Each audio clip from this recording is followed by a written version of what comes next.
I think we're live. Amazing. Hello, everybody.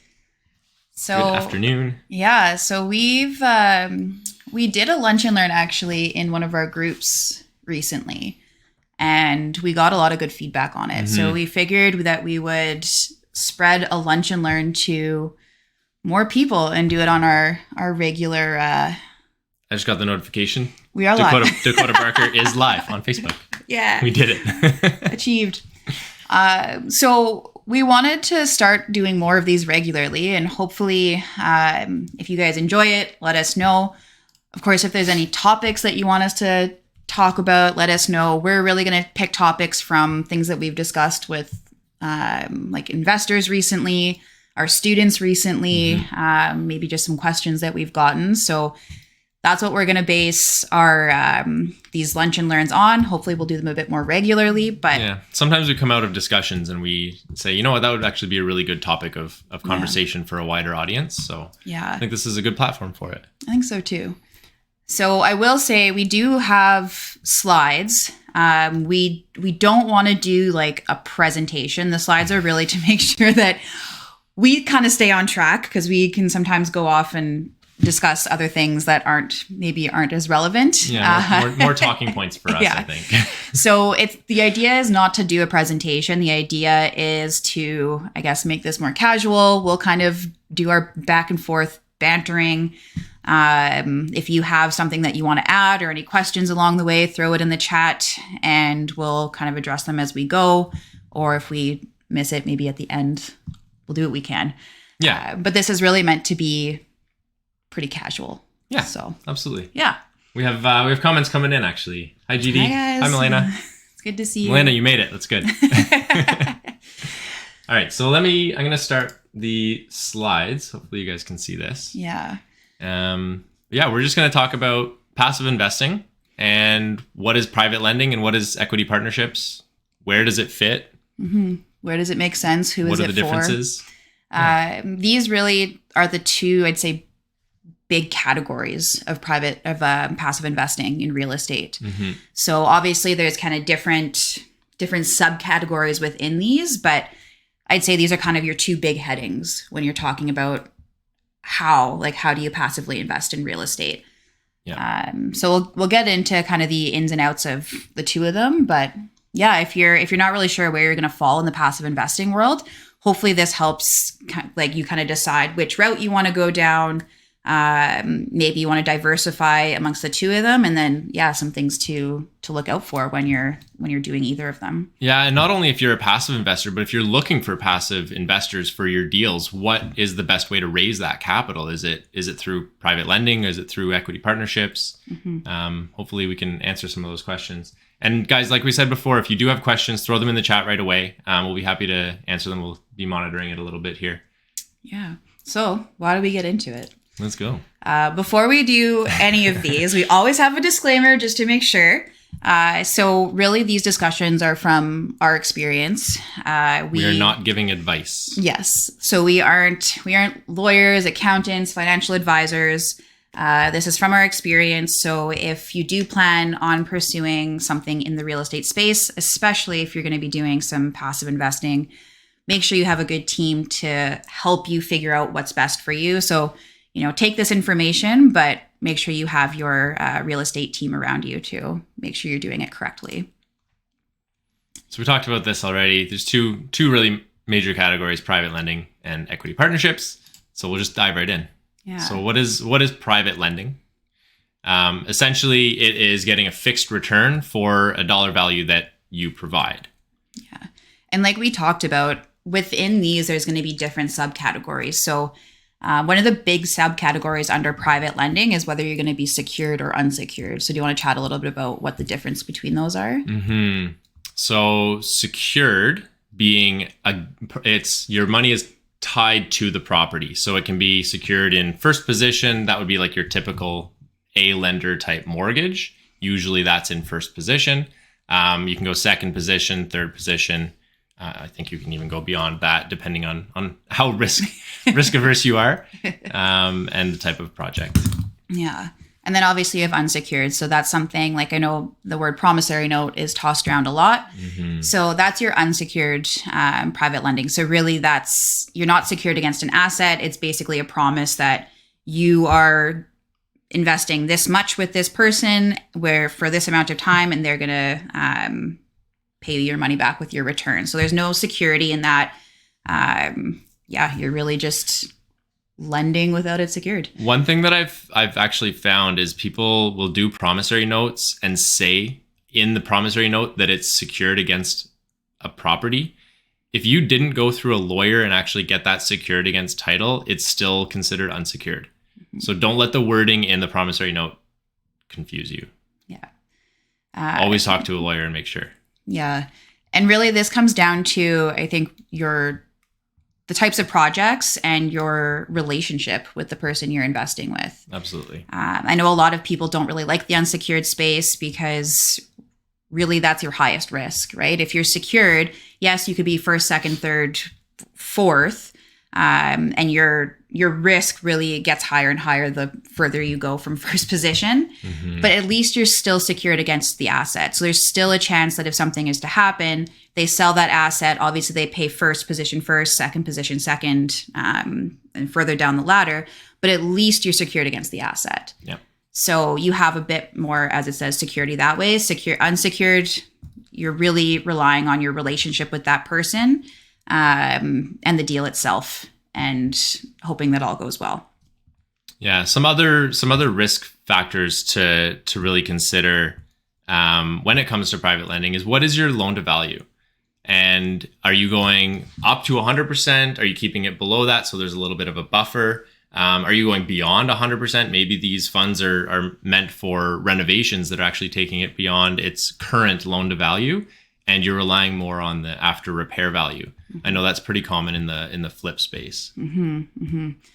So really, when you're looking at that, you're deciding what your risk tolerance is, and what you're able to do. And something you were talking about earlier is that should reflect what your return is. Yes. Yeah, exactly. So if you're higher risk, you should have a higher return. If you're low risk, you probably shouldn't expect a high return. So if you're not even bringing it up to 100% LTV, you're requesting 15%, I mean, weigh the options. Yeah. Weigh the other risk factors as well. Yeah. Like if you're saying I want to be first position, 70% loan to value, and you want 20% return, Well, I could go to an A lender and get that. Yeah. So just things to keep in mind. Obviously with private lending, you really just need the capital to be able to private lend. So this can be like cash in your bank account. I know people will also do this with their lines of credit.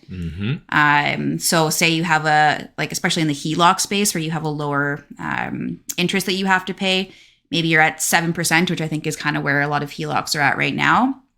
They'll do a lend at maybe 15%, and then they'll live in that spread. So yes, you have to pay part of that interest to your HELOC, but you're borrowing at 7% and now lending at 14 or 15 and living in that spread. So you're basically making money off of money that's not even yours, which is kind of nice. Obviously, there's a risk factor to that because you are still going to owe your HELOC if you end up losing in your investment. Yeah. That's actually that last point on the slide, the special considerations when using credit. If anyone is considering using a HELOC, I always talk to them about think about being in the secured position and think about where you are going loan to value, because you don't want to be putting yourself in a risky position with credit that you do have to eventually pay back. So be very aware when you're using your credit. It is something that people do, but I always recommend being in a registered position or a secured position in that case. You can also use registered funds to private lend. Speaking of registered. I know. Speaking of registered, obviously that was on my mind. So you can use registered funds to private lend. You do have to put it into a position that's self-directed. And it has to be secured. You cannot do unsecured with registered funds. It has to be secured against title. I know a lot of people use Olympia Trust. So they'll transfer like their RRSPs, TFSAs, LIRAs, RESPs. They'll transfer those to a company called Olympia Trust. And then they could actually basically use those as a private lend, but they do have to be secured. So Yes. that's the one caveat to that, which I don't think is such a bad thing, but the one thing to keep in mind. Yeah. And then I believe if we go to the next, so obviously you want to kind of weigh out what the pros and the cons are of private lending. This will really help you decide, is it right for you? Is the private lending space where you want to be? A lot of people like the private lending space because returns tend to be faster. Obviously, you can negotiate. Do you want to be paid back monthly? Is it going to be interest only? Is it going to be amortized? Or are you doing maybe a balloon payment at the end? So this is really where you start doing those negotiations with whoever you're investing with.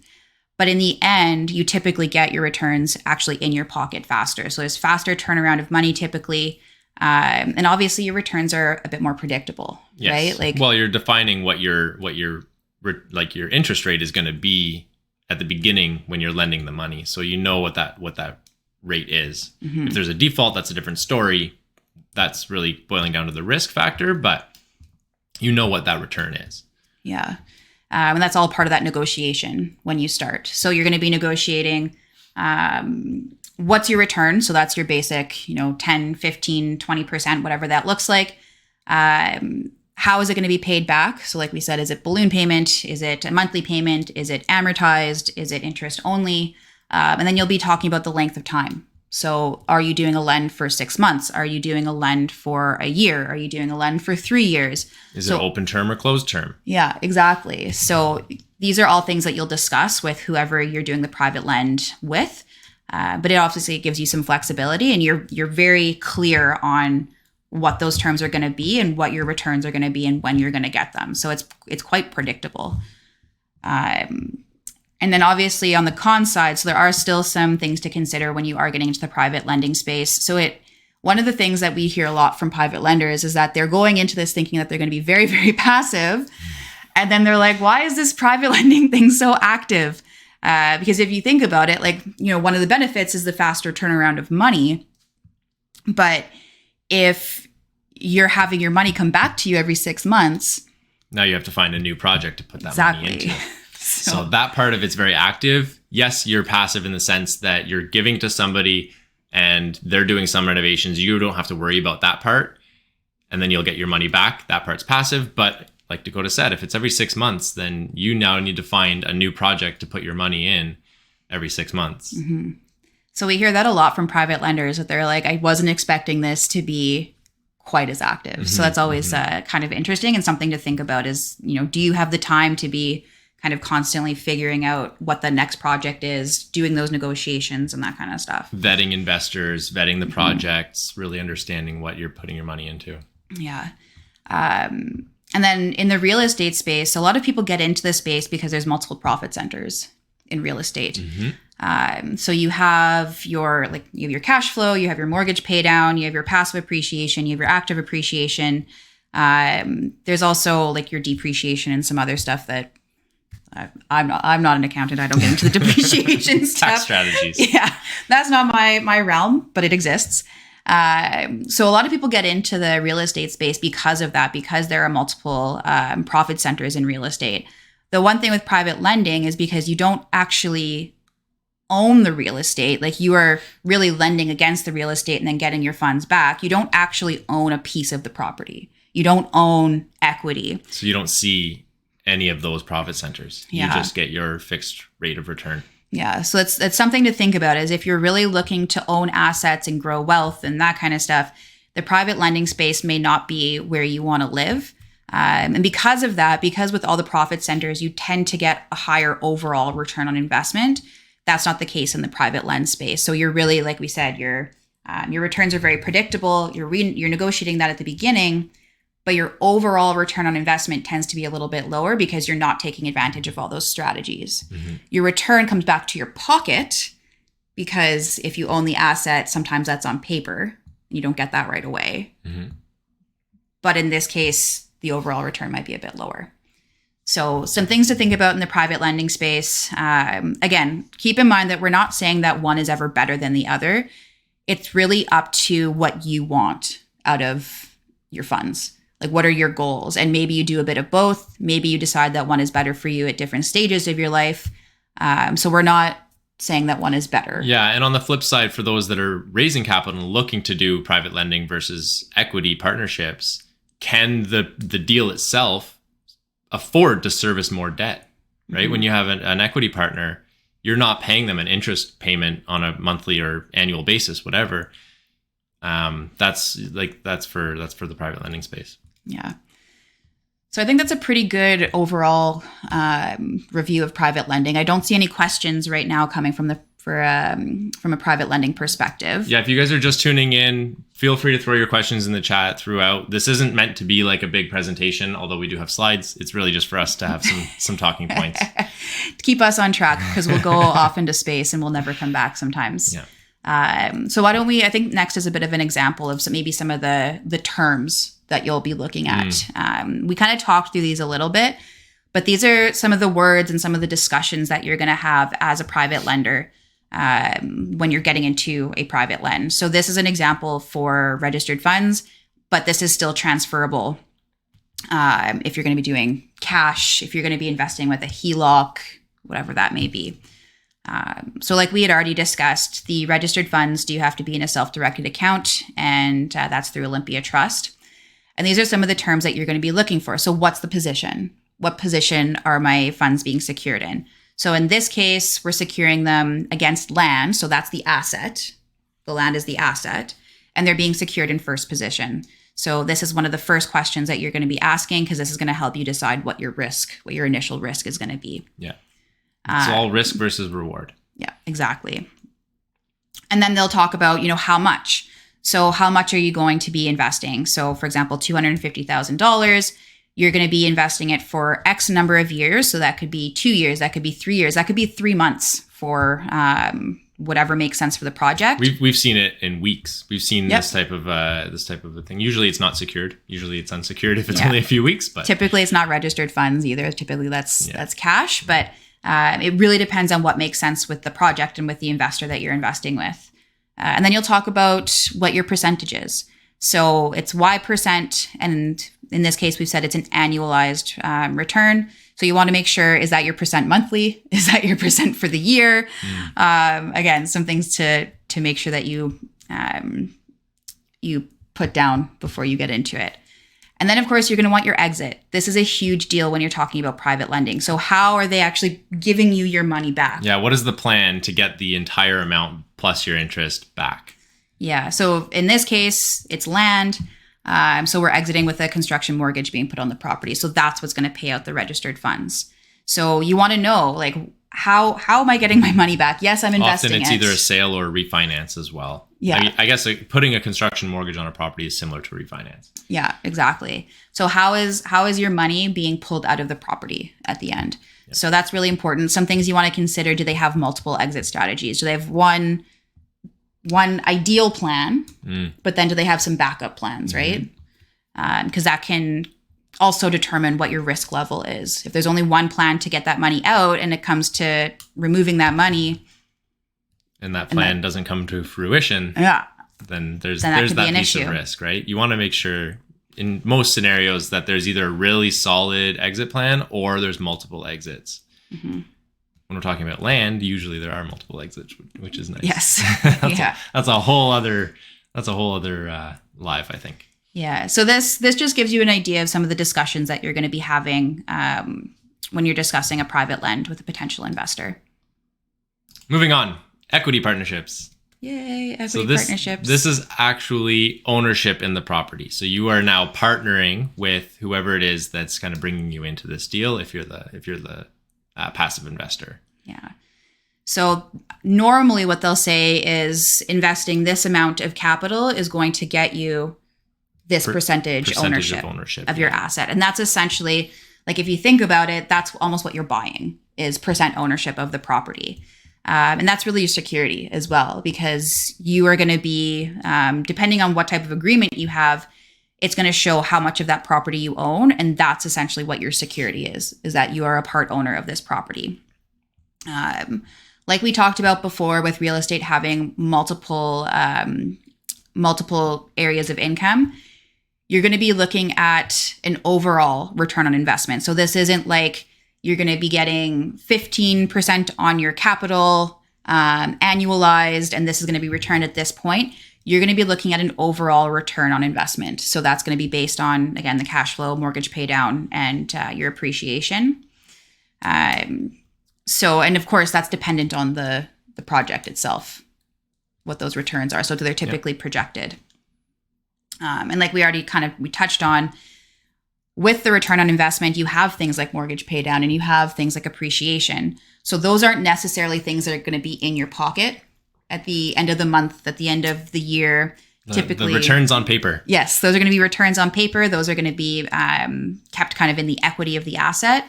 So part of your returns are going to be in your pocket. That's normally the cash flow. And then the other part of that is going to be on paper, which we always talk to investors about, is that's where you grow wealth.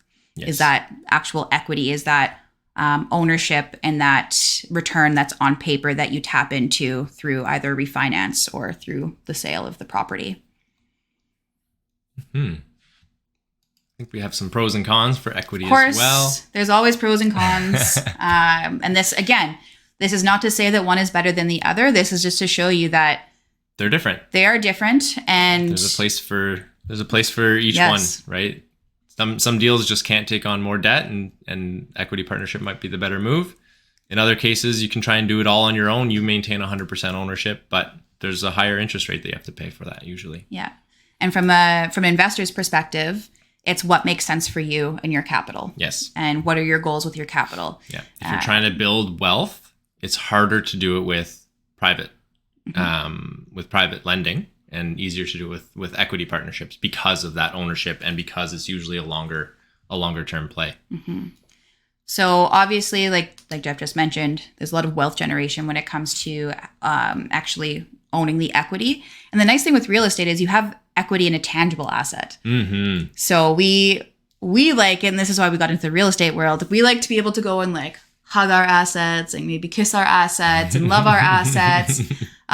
We like the tangible asset space because that's something that I can see, I can touch, I can feel. And especially in the real estate world, we know that there's only so much land in the world and there's only so many buildings that they can build. Yeah. So there's really a limit to what this looks like. And when it comes to residential space as well, people are always going to need a place to live. Yeah. I guess who knows what we end up living in the future, but we'll always need a place to live. Like we mentioned before, overall returns tend to be higher because you're really tapping into all of the centers of income when it comes to real estate. They aren't all in your pocket. Some of them are on paper, but you do get to tap into all of them. And we do hear from investors that this is typically a bit more passive. Any investment is still going to have an active portion to it because from an active perspective, you're always going to want to vet the project, vet the investor that you're working with. There's always going to be something that you have to do to make sure that your investment is going to be well taken care of.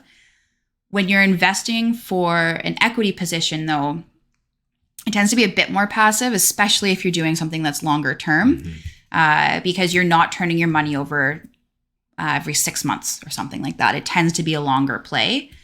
So we do see some people who are like, you know what, I don't want to have to worry about my capital coming back every couple of months.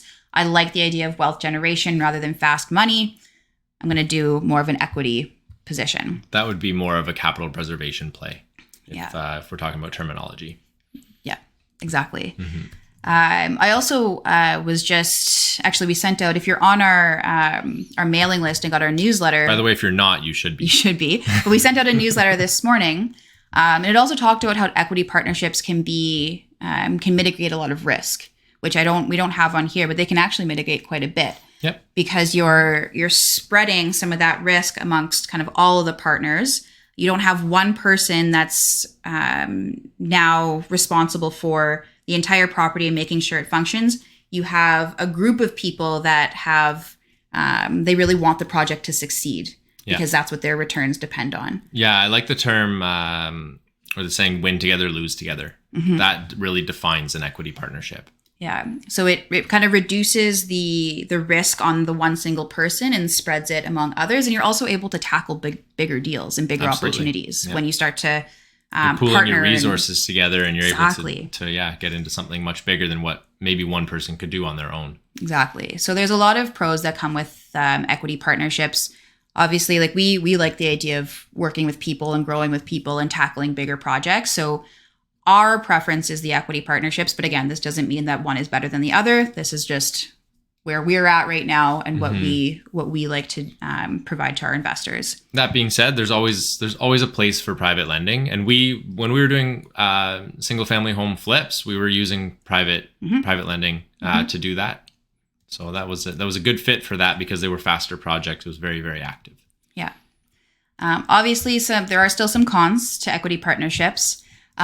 This is like I guess a tortoise and the hare kind of situation where the equity partnership is definitely the tortoise. So if you're someone who likes a ton of action, likes money like flowing in, flowing out, going here, going there, equity partnerships may not be for you. There are some projects that are faster equity opportunities, but for the most part, this is like the slow and steady game. This is your long-term wealth generation game. So if you like tons of action, you're probably not going to find as much of that in equity partnerships. Yeah. Your returns are also, they're not set in stone. That's so right. Everything is a projection. Yeah. Everything's a projection. Because you're based on, what the performance of the property is going to be. When you see returns on investment, they aren't guaranteed. It really comes down to what happens with the project, how things go. So this is where you really want to make sure that you do your due diligence on how the investor underwrote their numbers and what kind of projections they are using. Because if they're using projections that are like way too high, if they're saying, something's going to appreciate by 10% year over year and the property is way out in the boonies and it doesn't make any sense, then that return probably isn't very realistic. Couple of red flags there. Couple of red flags. So you want to make sure, and you can ask the investor, where have you been conservative? Where have you been conservative? Show me how you've been conservative. Yeah, show me how you underwrote your numbers, how you got to the values that you're like. How did you get to that 10% year over year? Yeah, and now it's important to say how are we mitigating risk in this? Because again, this is a long-term play. So if you have more vacancies than you thought, how are you going to mitigate that? How are you going to make sure that we're still going to come out ahead, even if things happen that are unexpected? So obviously there's still some cons to equity partnership, and it's really important that you know your partners, that you trust your partners, you know them well, or they've done a really good job underwriting that deal and they really know what they're doing. You want to make sure of that with anything, but this is a kind of a marriage, I guess, at this point. So yeah, and often these types of partnerships last longer than most marriages, actually. Hopefully that's not the case. Not with that. Moving on. Okay. Oh, I forgot I put this in here. Yeah. So this is fun. Yeah, this is a lot of fun. So if you're just tuning in, you came in for the best part. This is something that we talk to a lot of our investors about. If you have been to any of Alfonso's boot camps, who is actually our mentor, you know this and you've seen this already, but it's one of my favorite things to show to both active and passive investors because it can be so powerful. So I'm giving credit to Alfonso Quadra for this. I just want to make sure that everyone's aware. I didn't come up with this. Well, as far as I know, Alfonso did. Maybe he stole it from somewhere. But this whole strategy is also known as the BRRRR strategy. BRRR. 4 R's, whatever. BRRRR. But this is where the power of wealth generation with equity comes in. So the way that we're going to look at this is each step on the ladder is 5 years. And the reason that we do that is because typically in the buy and hold space, you have mortgages that have 5-year terms, which allow you to do a refinance every 5 years. So that's why we've started with the stairs being every 5 years. So what we're going to look at is, say we bought a property this year. So we've purchased a property. We are in an equity position. Whether you are a passive or an active investor, it doesn't matter. As long as you own equity in the property, this is going to make sense for you. So in 5 years, what you're able to do is refinance that property that you bought this year. So every there's going to be more arrows. Just as a spoiler alert, every arrow you see is a refinance that's happening. So 5 years, you've set yourself up really nicely to you've purchased your property today. In 5 years, you now take a nice big chunk of money out of the property. Obviously, this depends on the property that you own, have equity in, but this can be like we're not talking like $1,000 that you're pulling out of the property. Typically, you're looking at like hundreds of thousands, maybe even millions of dollars that you're pulling out of this property, again, depending on what the market has done and the size of the project. But we've gotten to 5 years, we've pulled out some money, and we were really smart with it. We didn't buy a Corvette or a fancy Chanel purse, or I don't know what else you would want to purchase. We didn't buy stuff. You didn't buy stuff. We're buying more assets because we're all investors. Yes. So instead of buying a liability, we've purchased another property. So then we get to the 10-year point, and we can go back and refinance your initial property, so your year 1 or year 0 property. Because remember, we're in a 5-year term on that. We can refinance it every 5 years. Exactly. Obviously, this will change if your terms are longer, but for this example, we're doing every 5 years. So you've hit that 10-year point. You're now refinancing your year 5 property and your year 0 property.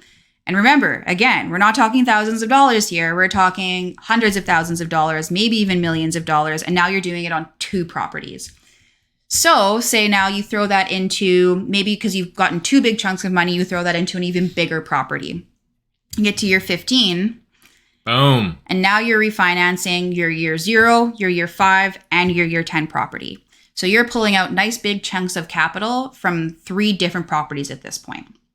So obviously this is really powerful. Again, we're pulling out big, nice chunks of money to be able to do this. And this is every 5 years. So we're buying one property every 5 years. But what if we want to buy a property every year? Well, that's when things get real exciting. And don't worry, we have arrows for that too. We are not an infomercial, I swear. Oh, but that was fun. So now what happens if you buy a property year 1, year 2, year 3, year 4, year 5, basically every single year? Now you get to year 5 and you're refinancing your year 1 property, or year 0 property, year 6, year 1, year 7, year 2, year 8, year 3, ongoing. So now you're not waiting every 5 years for a refinance. You're getting one every year. And again, you're pulling out nice chunks of money at these refinances. This is like delayed gratification. Yeah. Well, this is like we were talking about, that like tortoise and the hare situation. Yeah. Where, yes, the tortoise is real slow, but there's a lot of gratification that can come with that. And this is where this is you've set yourself really nicely for what the next, what your year 5 is going to look like and what your year 10 is going to look like. So now you're wondering, okay, so I'm purchasing a property every year. Or getting ownership in a property. You don't necessarily have to buy it yourself, right? You're investing into a new property every year and you're getting an equity position. Yeah. I've passively invested, $100,000, $200,000 into a property, gained equity. And this is where I'm getting these refinances from. What happens if this continues? What happens if I do this every single year for the next 10 years or 15 years? What happens? This is going to get crazy. This took me a long time, so please appreciate all these arrows. But this is really where wealth is generated.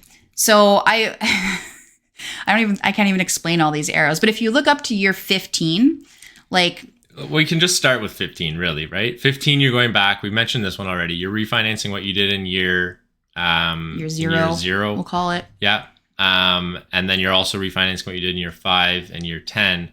But even at year 14, you had done that refinance from 3 other, right? Yeah. So year 1, year 6, year 11.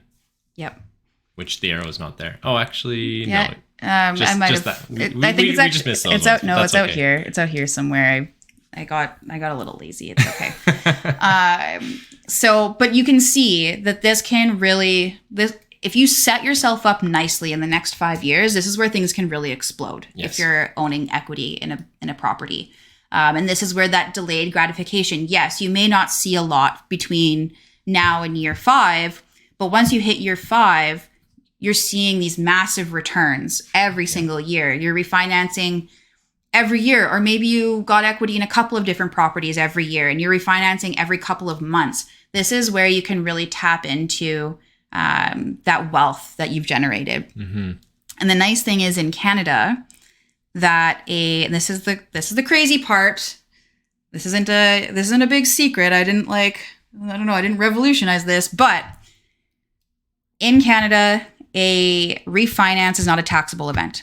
I always say talk to your accountants. Remember I said at the beginning, I am not an accountant. Essentially, you don't pay tax on borrowed funds, right? Yes. If you're refinancing, you have debt on that technically. Yes.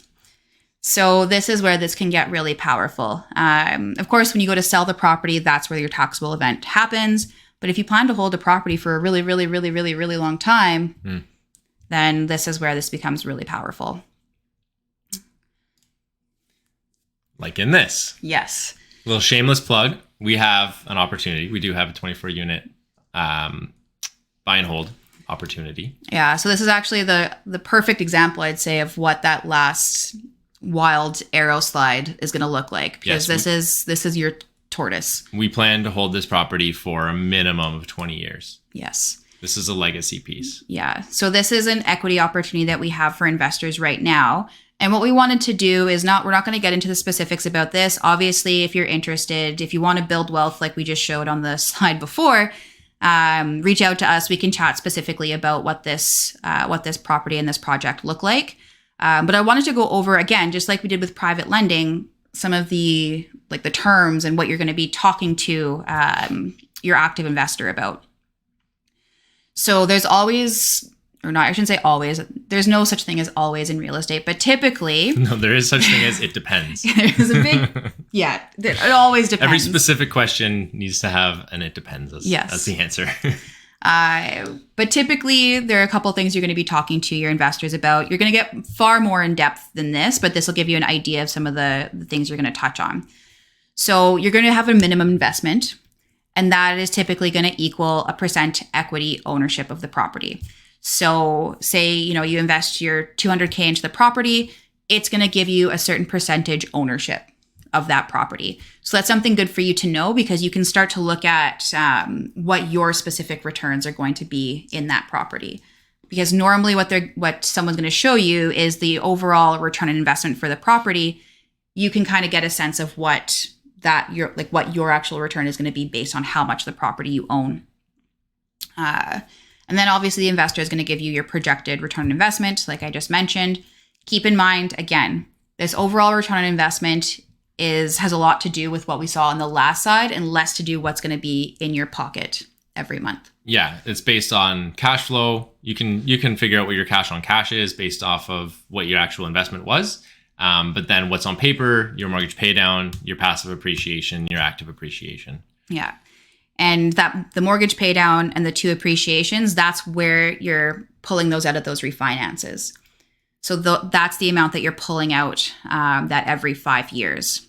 So what's going to be in your pocket is more likely going to be your cash flow. And again, this all depends on how the deal is set up, because every investor is different. Every deal is different. Yeah, every deal is different.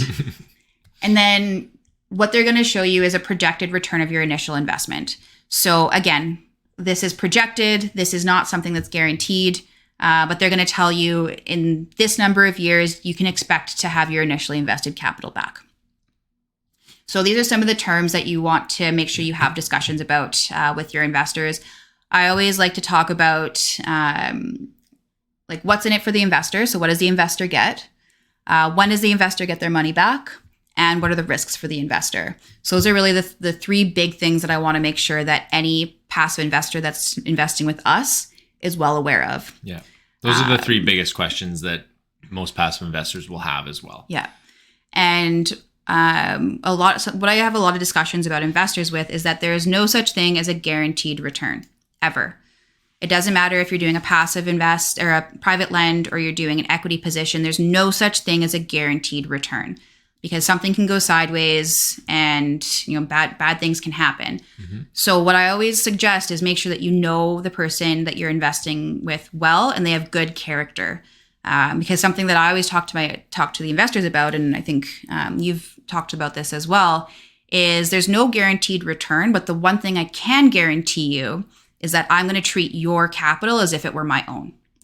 Because that's the only guarantee you can ever give an investor. Actually better than my own capital. Yeah, right? Exactly.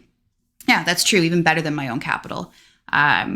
because that's how you know, and that's where you start to look at the character of the person you're investing with. Like, are they going to do everything they can to make sure that this project is as successful as possible?